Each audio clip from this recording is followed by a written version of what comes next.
நான் முன்பு 2 அல்லது 3 வீடியோக்களில் தெளிவாக கூறியிருந்தேன். யூரோப்பில் தற்போது நிலவும் நெருக்கடியை பற்றி, அதாவது அங்கு நடந்த குண்டு வெடிப்பு, வண்டி மோதல், அகதிகள், தஞ்சம் தேடி வந்தவர்கள் பின்னர் எவ்வாறு மாறினர் என்பதை குறித்து. இதை சுற்றி சில விஷயங்களை சொல்ல முயல்கிறேன். காரணம், நான் இதை கவனமாக கவனிக்கும் ஒருவன். யூரோப்பில் நடைபெறும் வன்முறைகள், இந்த வன்முறைகளில் முக்கியமாக அவர்கள் எதிர்கொள்ளும் அடுத்த நூற்றாண்டு, இதுபோன்ற நிகழ்வுகளின் பின்னர் மதத்தின் பெயரில் அங்கு உள்ள மக்களை வண்டி மோதி கொன்று, குண்டு வெடித்து கொன்று, தேவாலயத்தில் கழுத்தறுத்து கொன்று விடுகின்றனர். சுமார் 20 ஆண்டுகளாகவே அதிகமாக இந்த அகதிகள், அதாவது அங்கு உள்ள அரசியல் நெருக்கடியும் போரும் காரணமாக மக்கள் அங்கு வர முயன்றனர். அந்த நேரத்தில் பிரான்சின் ஒரு தத்துவ எழுத்தாளர், அவர் ஒரு பொருளாதார எழுத்தாளர் கூட, சமூகவியல் எழுத்தாளர், அவர் ஒரு கட்டுரை எழுதியிருந்தார்.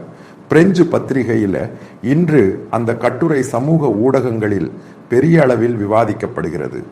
இந்த கட்டுரையில் கூறியிருப்பது, இஸ்லாமிய நாடுகளில் இருந்து, குறிப்பாக அரபு ஆப்பிரிக்க இஸ்லாமிய நாடுகளில் இருந்து அங்கு குடியேறியவர்கள் யூரோப்பில் வந்த பிறகு அங்கு ஏற்படும் பிரச்சனைகள் என்னவென்பது. இந்த பிரச்சனைகளால் அந்த நாட்டின் சமூக, பொருளாதார எல்லாவற்றையும் தடை செய்யும் காரணம், அவர்களின் வாழ்க்கை அனிச்சயமாகிறது, அதாவது மீண்டும் பதட்டத்திற்கு செல்கிறது.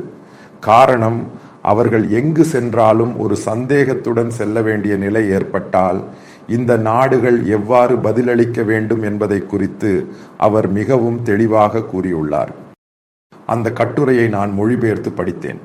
அதில் கூறியிருப்பது, இப்போது அங்கு வந்துள்ள அகதிகள் இஸ்லாமிய நாடுகளில் இருந்து, ஆப்பிரிக்க நாடுகளில் இருந்து, குறிப்பாக முஸ்லிம் சமூகத்தினர், அவர்களை எவ்வாறு திருப்பி அனுப்ப வேண்டும். நான் முன்பு செய்த வீடியோவின் கீழ் பலர் கருத்து தெரிவித்துள்ளனர், அவர்கள் ஒரு காரணத்திற்காகவும் திரும்ப போகவில்லை என்று. அவர்கள் அங்கு தங்குவார்கள், திரும்ப போக அவர்களுக்கு ஆர்வம் இருக்காது. அதில் தெளிவாக கூறியுள்ளனர் எவ்வாறு அவர்களை திருப்பி அனுப்ப வேண்டும் என்று. அதாவது அங்கு பெரிய பிரச்சனைகள் இல்லை. இப்போது லெபனான், இஸ்ரேல் தாக்கிய பிறகு ஹிஸ்புல்லா முடிந்தது. அங்கு பிரச்சனைகள் இல்லாமல் போயின. அதாவது சிரியாவில் புதிய ஆட்சி வந்தது, அங்கு பிரச்சனைகள் சுமார் தீர்ந்துவிட்டன என்று கருதப்படுகிறது. அதே போல பல இஸ்லாமிய நாடுகளிலும் அங்கு உள்ள அரசியல் பிரச்சனைகள் இல்லாத நாடுகளுடன் யூரோப்பிய நாடுகள் தொடர்பு கொள்ள வேண்டும். அதற்கு பிறகு இந்த அகதிகளுக்கு நல்ல முறையில் பணம் கொடுக்க வேண்டும். சுமார் ஒவ்வொரு நபருக்கும், ஒவ்வொரு குடும்பத்திற்கும் 1 லட்சம் யூரோ முதல் 2 லட்சம் யூரோ வரை கொடுக்க வேண்டும். குடும்பமாக இருப்பவர்களுக்கு கொடுத்தால் அது ஒரு பெரிய தொகை. பின்னர் அந்த நாடுகளில் அவர்களுக்கு சிறப்பு காலனிகள் அமைத்து, வீடுகள், தங்குமிடம், பள்ளிகள் ஆகியவற்றை அமைத்து கொடுக்க வேண்டும். இவ்வளவு பணம் கிடைத்தால் அவர்கள் திரும்பி போவார்கள். அதற்கு காரணம் உண்டு. அதில் சமூக பொருளாதார பிரச்சனைகள் உள்ளன. இந்த அரபுகள் அல்லது இஸ்லாமிய நாடுகளில் இருந்து வந்தவர்கள் 99% பொருளாதார ரீதியாக பெரிய முன்னேற்றம் எதுவும் இல்லை இன்று வரை. காரணம், அவர்கள் வரும் சிறப்பு கலாச்சாரம். அவர்கள் பெரிய அளவில் படிக்காமல் வருவதால் அவர்களுக்கு ஆரம்ப கல்வி கொடுத்து ஒரு குறிப்பிட்ட காலத்திற்கு பிறகு மட்டுமே அவர்கள் செயல்படும் வணிகம் அல்லது பிறவற்றில் சேர முடியும். காரணம், இன்றும் அவர்கள் வாழ்க்கை என்பது நடுத்தர வர்க்கத்திற்கு கீழே உள்ளது, அதாவது மிகவும் ஏழை நிலை. காரணம், அவர்களுக்கு தினசரி செலவுக்கு மட்டும் பணம் கிடைக்கிறது. ஆனால் பொருளாதார ரீதியாக முன்னேற்றம் அடைந்தவர்கள் மிகவும் குறைவாக உள்ளனர். காரணம், படிக்க நேரம் எடுக்கிறது. பின்னர் அவர்களின் அடுத்த தலைமுறை முடிந்த பிறகு, அதாவது 10-40 ஆண்டுகள் கழித்து மட்டுமே மாற்றம் ஏற்படும். இப்போது பலர் அமெரிக்காவில் சென்ற முதல் தலைமுறை அவர்கள் பெரிய அளவில் பணம் சம்பாதிக்கவில்லை. 2வது தலைமுறைதான் உண்மையில் பணம் சம்பாதிக்க முடிந்தது. இதே போலவே இந்த அகதிகள் நிலை. இந்த ராஜா எழுத்தாளர் கூறுவது, அவர்கள் வந்தபோது அவர்களை ஏற்றுக்கொண்டனர், அவர்களை அகதிகளாக ஏற்றுக்கொண்டனர், அவர்களுக்கு உணவு கொடுத்தனர், உடை கொடுத்தனர், தங்குமிடம் கொடுத்தனர். பின்னர் அவர்களின் கலாச்சாரத்தை புரிந்து கொள்ள பள்ளிகள் கொடுத்தனர். பின்னர் அவர்கள் மற்றவர்களுக்கு அங்கு அரசு வேலைகள், சிறுபான்மை நிலை வைத்து குடியுரிமை கொடுத்து வேலைகள் கொடுத்தனர். ஆனால் அவர்கள் ஒரு காரணத்திற்காகவும் இந்த நாகரிக கலாச்சாரத்துடன் பொருந்த முடியவில்லை. பொருந்தாததற்கு காரணம் அவர்களின் தீவிர மத விசுவாசமும் தீவிரமாக மற்றவர்களை எதிரிகளாக கருதி அவர்களை கொன்றுவிட வேண்டும் என்ற எண்ணமே. அந்த கட்டுரையில் எழுதியுள்ளது. அது நான் இணைப்பை கீழே கொடுக்கிறேன், பாருங்கள். காரணம், இது முழுவதும் நான் பிரெஞ்சு மொழியில் இருந்து ஆங்கிலத்தில் மொழிபெயர்த்து படித்தேன். அப்போது புரிந்து கொள்ள வேண்டிய ஒன்று உள்ளது. இவ்வளவு விஷயங்களை அவர்கள் கொடுத்தால் இந்த யூரோப்பிய நாடுகளிலிருந்து நீங்கள் கூறுவது போல அவர்கள் திரும்ப போவார்கள். யூரோப்பியர்கள் மற்றும் பிரெஞ்சுக்காரர்கள் அவர்கள் இங்கு பிரச்சனை ஏற்படுத்தினால் அவர்களை எவ்வாறு திருப்பி அனுப்ப வேண்டும், திருப்பி அனுப்பிய பிறகு பணம் கொடுக்க வேண்டும், அவர்களை விமானத்தில் இலவசமாக அனுப்ப வேண்டும், அந்த நாட்டில் அவர்களுக்கு வசதிகள் அமைத்து கொடுக்க வேண்டும். பின்னர் அவர்கள் அங்கு சென்ற பிறகு அவர்களில் மாற்றங்கள் உள்ளதா என்று பார்த்து உறுதிப்படுத்திய பிறகு சிலரை திருப்பி கொண்டு வர முயற்சிக்க வேண்டும். இதுதான் கூறுவது. அந்த கட்டுரையில் கூறுவது, அவர்கள் அங்கு சென்றால் அங்கு தொழிலாளர் நெருக்கடி ஏற்பட வாய்ப்பு உள்ளது. அதில் மாற்று கூறுவது, அதற்கு சிறந்தது யூரோப்பிய கலாச்சாரத்துடன் பொருந்தக்கூடிய நம்பிக்கைகள் அல்லது மத விசுவாசங்கள் கொண்ட லத்தீன் அமெரிக்க நாடுகளில் இருந்து தொழிலாளர்களை கொண்டு வர வேண்டும். அவிட்டுள்ள சேவை துறையில் ஸ்பெயினை பற்றி பேசலாம். காரணம், ஸ்பெயினில் அது வெற்றிகரமாக இருந்தது. ஸ்பெயின் எந்த காரணத்திற்காகவும் அரபு மற்றும் ஆப்பிரிக்க மக்களை அணுகத் தயங்கியது. ஆனால் அவர்களுக்கு சேவைக்கான மக்கள் தேவைப்பட்டது. அதாவது வேலைக்கு அங்கு மக்கள் உள்ளனர். அவர்கள் என்ன பண்ணாங்க, லத்தீன் அமெரிக்காவிலிருந்து யூரோப்பிய நாடுகளுக்கு, ஸ்பெயினுக்கு. காரணம், லத்தீன் அமெரிக்காவில் பெரும்பாலான நாடுகள் பேசும் மொழி ஸ்பானிஷ் ஆகும். அதுவும் நல்லாவே நடக்கிறது. இது போலவே லத்தீன் அமெரிக்கா. காரணம், ஸ்பானிஷ் என்பது பல யூரோப்பிய நாடுகளிலும் பேசப்படும் மொழியாக உள்ளது. இது ஒரு மாற்று. ஒரு விஷயத்தில் மிகவும் தெளிவாக உள்ளது.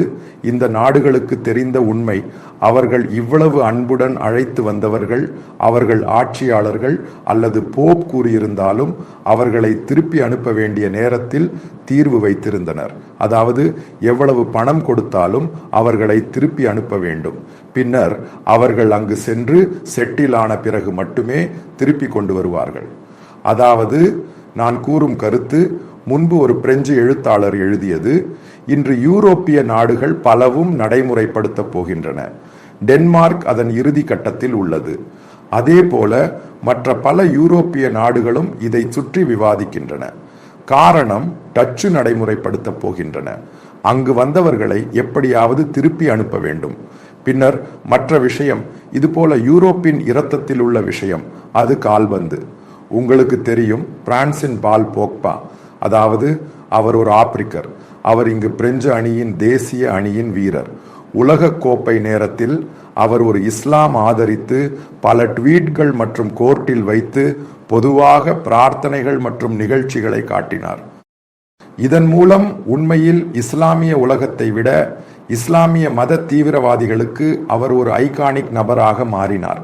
அது பிரெஞ்சு நலன்களுக்கு எதிராக இருந்தது. காரணம், அடிப்படையில் பிரான்சில் பெரும்பாலான பகுதி அவர்கள் நாத்திகவாதிகள். காரணம், அவர்களுக்கு நம்பிக்கை இருந்தாலும் அதை பொதுவாக எங்கும் காட்டத் தயங்குகிறார்கள். காரணம், பிரான்ஸ் முழுமையாக ஒரு மதச்சார்பற்ற நாடு. பின்னர் பால் போக்பாவின் பின்னர் நடந்தது. அவர் மான்செஸ்டர் யுனைடெட் அணியின் வீரர், உலகின் முக்கியமான அனைத்து கிளப் கால்பந்துகளின் முக்கிய வீரர். பின்னர் நீங்கள் பார்த்தீர்களா, அவர் எந்த வழக்குகளில் சிக்கினார்? அதை பிரெஞ்சு அரசு சிக்க வைத்தது. அது இப்போது சமூக ஊடகங்களில் வருகிறது. அவரை ட்ரக் வழக்கில் சிக்க வைத்து பின்னர் சுமார் பொருட்களை கொண்டு வந்து அவரது சகோதரர்களையும் சிக்க வைத்தது. அவரை பிரெஞ்சு கால்பந்தில் இருந்து இடைநீக்கம் செய்தது. பின்னர் ஜுவெண்டஸில் விளையாட சென்ற போது அங்கு ஒன்றுமில்லாமல் மாறியது. அந்த ஒரு நிகழ்வு அங்கு காட்டிய பிரெஞ்சுக்காரர்களுக்கு பிடிக்கவில்லை. காரணம், அது பிரெஞ்சு கலாச்சாரத்துடன் பொருந்தவில்லை. பின்னர் பிரான்ஸ் எடுத்த முடிவு, கோர்ட்டில் வைத்து போட்டியில் வென்றாலோ தோற்றாலோ எதுவாக இருந்தாலும் கோர்ட்டில் இருந்து பிரார்த்தனை செய்யக்கூடாது. நீங்கள் மீண்டும் கவனிக்க வேண்டிய விஷயம், பிரெஞ்சு வீரர்கள் கால்பந்து விளையாடும் போது நீங்கள் இதுவரை பார்த்தீர்களா அவர்கள் குறிசு வரையுவது? நீங்கள் பிரேசிலிய வீரர்களையும் அதே போல அர்ஜென்டினிய வீரர்களையும் மற்ற யூரோப்பிய நாடுகளையும் பார்த்திருப்பீர்கள். பிரெஞ்சுக்காரர்கள் அதை செய்ய மாட்டார்கள். அடிப்படையில் அவர்கள் மதச்சார்பற்றவர்கள். அவர்கள் அனைவரையும் ஏற்றுக்கொள்ளும் நாடு. முதன்முறையாக இந்த பிரெஞ்சு நாட்டில இது போல செனடின் சிடேன், பிரான்சின் கேப்டன், அவர் ஒரு காரணம். அவர் முஸ்லிம். அவர் எந்த காரணத்திற்காகவும் இந்த நிகழ்ச்சிகளுக்கு செல்லவில்லை. ஆனால் இதை வெளிப்படையாக கொண்டு வந்து ஒரு சிறப்பு பிரிவினரையும் அவர்களின் ஒரு ஆராதனை நபராக பால் போக்பா செய்தது அவர் காட்டிய மிகப்பெரிய முட்டாள்தனம். அதன் காரணமாக இப்போது பிரான்சின் பல வீரர்களை தேர்வு செய்யும் போது நேரம் சரியாக ஸ்கேன் செய்து தேர்வு செய்கின்றனர். காரணம், பயிற்சி பெறுவோர் அது அகாடமியிலும் கூட இதை கடுமையாக மாற்றினர். இதுதான் நான் கூறுவது. பல முட்டாள்களுக்கு கேரளாவில் இந்த போக்பாவின் பெரிய ரசிகர்கள் இருந்தனர் மான்செஸ்டர் யுனைடெட் விளையாடும் போது. இப்போது உங்களுக்கும் புரிந்திருக்கும், ஒவ்வொரு நாட்டுக்கும் அதன் சொந்த கலாச்சாரம் உள்ளது. அவர்களின் மதச்சார்பற்ற தன்மை உள்ளது. அதில் தண்ணீர் சேர்க்க முயன்றால் அந்த நாடு அவர்களை விடாது, எந்த காரணத்திற்காகவும். அவர்களின் குடியுரிமை பெற்றவர் இந்த கால்பந்து வீரர். இறுதியில் அவர் எங்கு நின்றார்? ஒன்றுமில்லாமல் பெரிய பூஜ்யமாக மாறினார். மிகச்சிறந்த மிட்ஃபீல்டர். இதுதான் நான் கூறுவது. முட்டாள்தனமும் காட்டும்போது ஒரு நாட்டிலிருந்து வெளியே தள்ளப்படும். அதற்கு அவர்களுக்கு வழி உள்ளது. நீங்கள் நினைக்க வேண்டாம் உள்ளே சென்று அப்படி செய்ய முடியும் என்று. அதனால்தான் யூரோப் பொருளாதார ரீதியாக இவ்வளவு முன்னேறியது. காரணம், அவர்கள் அறிவார்கள் ஒரு பிரச்சனை ஏற்பட்டால் அல்லது எத்தனை ஆண்டுகளுக்கு முன்பு அந்த கட்டுரை எழுதப்பட்டது, அந்த கட்டுரை இன்று நடைமுறைப்படுத்தப் போகிறது. யூரோப்பிய நாடுகள் பலவும். இதுதான் புரிந்து கொள்ள வேண்டியது. முட்டாள்தனமும் அல்ல இந்த உலகத்தை வழிநடத்துவது. இந்த உலகத்தை வழிநடத்துவது யுக்திசாலியான காரணமுள்ள வாழ்க்கை. அந்த வாழ்க்கையில் தண்ணீர் சேர்த்து அதில் மத தீவிரவாதத்தை கலக்க முயன்றால் ஒரு நாடும் ஒரு உலகமும் உங்களை விடாது. இதுதான் இந்த கூறிய காரணம். எவ்வாறு திருப்பி அனுப்புவார்கள், எவ்வாறு செல்வார்கள், எவ்வாறு பிரெஞ்சு கால்பந்து உருவானது, இதுபோலவே யூரோப்பிய பல கால்பந்துகளிலும் இதுபோல மதத்தை உயர்த்தி காட்டுவதை தடுக்கப் போகின்றன. ஒவ்வொரு விஷயத்தையும் பார்க்கும்போது இந்த நாடுகளுக்கு மிகவும் தெளிவாக தெரியும் எவ்வாறு சமாளிக்க வேண்டும் என்று. அதுதான் ஜெர்மனி அடிபட்ட போது ஜெர்மனி செய்த நிகழ்ச்சி. இதுதான் இனி யூரோப்பிய பல நாடுகளிலும் நடக்கப் போகிறது.